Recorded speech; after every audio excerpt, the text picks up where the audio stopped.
I mean, should we talk about Mangiapane quickly as well? Like you talked about like money, like Mangiapane was he was on the roster. Sorry, on the lines yesterday when we did the show. And then right before the puck drop, like Bob tweeted out, he's like, he's not playing tonight. And then a little bit more speculation started to come out too of like he is asked to basically look for a new team, which is I said it a couple times. I don't think he's on this roster by the time the trade deadline comes around, and I think that's becoming more and more of a reality the last 24 hours.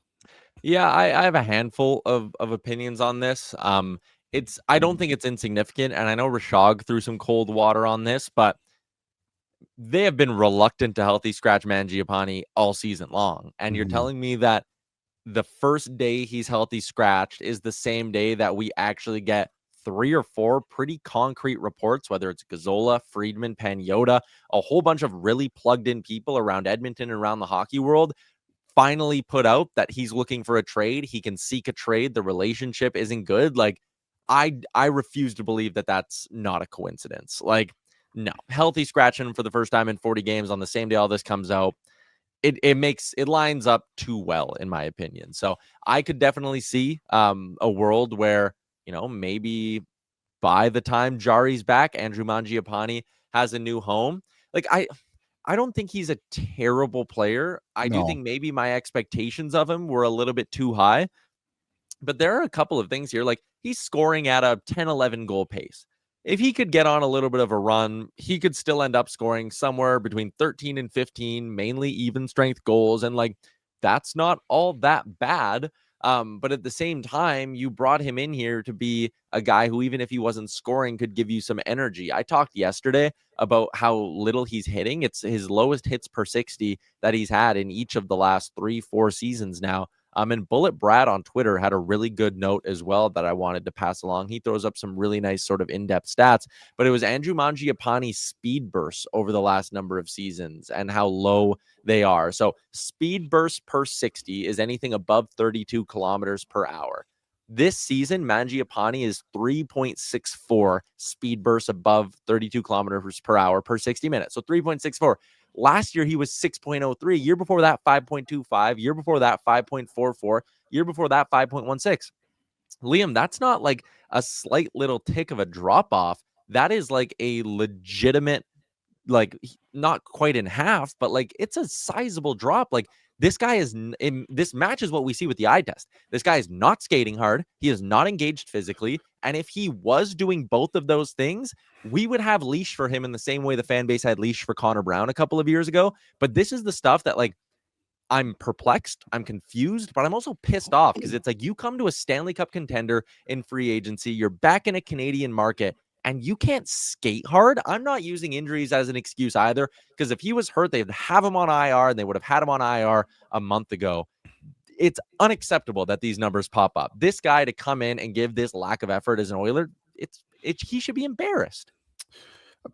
I agree, and I've said it so many times, and not to be, I feel like I've been very repetitive today, but like, it's not hard to be a fan favorite in Edmonton. No. Like Connor Kleinberg did it for like 5 games, and now people bought jerseys, for Christ's sake. Like Andrew Mangiapane, you just have to check hard and make like plays that make it look like you're trying to work a little bit harder for this fan base. And I think people would give you a bit of a benefit of the doubt. And also, too, I think that would just spark a player.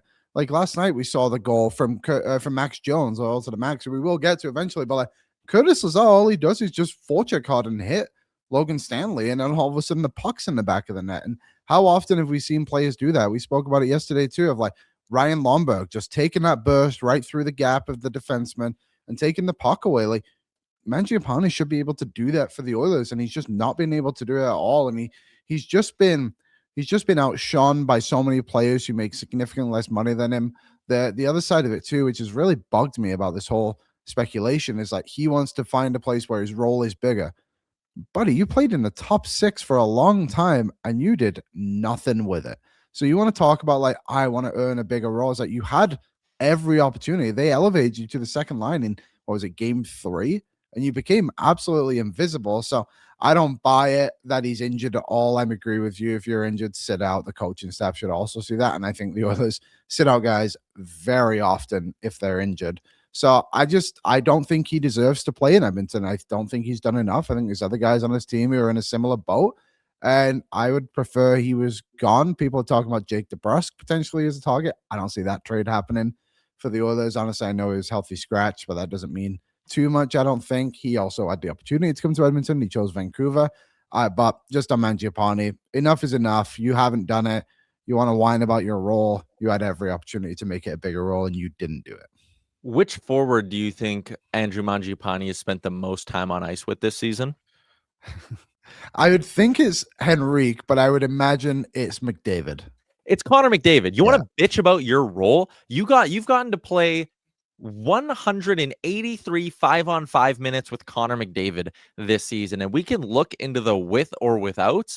It's pretty staggering to see the lack of production that he had. McDavid, the shots for percentage with McDavid and Mangiapane on the ice, 50%. When McDavid gets away from Mangiapane, shoots up to 58. Their goals for percentage, 40%. You don't want to know what it is when you pull McDavid off Mangiapane? 56%. Connor McDavid's numbers should not be skyrocketing that much just because you're getting pulled off of his line. Like a guy like McDavid who does such a good job creating on his own. Like, again, I see people in the chat talking about Trent Frederick. Address Trent Frederick. You're married to Trent Frederick. We talked about this yesterday. Yeah. If you have a chance to get out of this Mangiapane contract, do not think twice. Do not look back. Get out of this deal. Because you know what we saw yesterday, Aaron, roll the Max Jones goal. This is basically, Liam, exactly what we talked about with the Lomberg thing, where we're like, you know what? Why can't we have guys who skate hard, force turnovers, and take advantage of opportunities? Curtis Lazar skates hard, something a bunch of other guys aren't doing. Curtis Lazar lays a big hit that forces a turnover, something not a lot of other guys are doing. And then, boom, Max Jones timely banks it off Hellebuck and scores. Like, Jones goes to the net. Lazar plays physical. They get a goal from the bottom six for what feels like the first time in a bleeping month. And Andrew Mangiapane sitting in the press box crying because, I don't get opportunity here.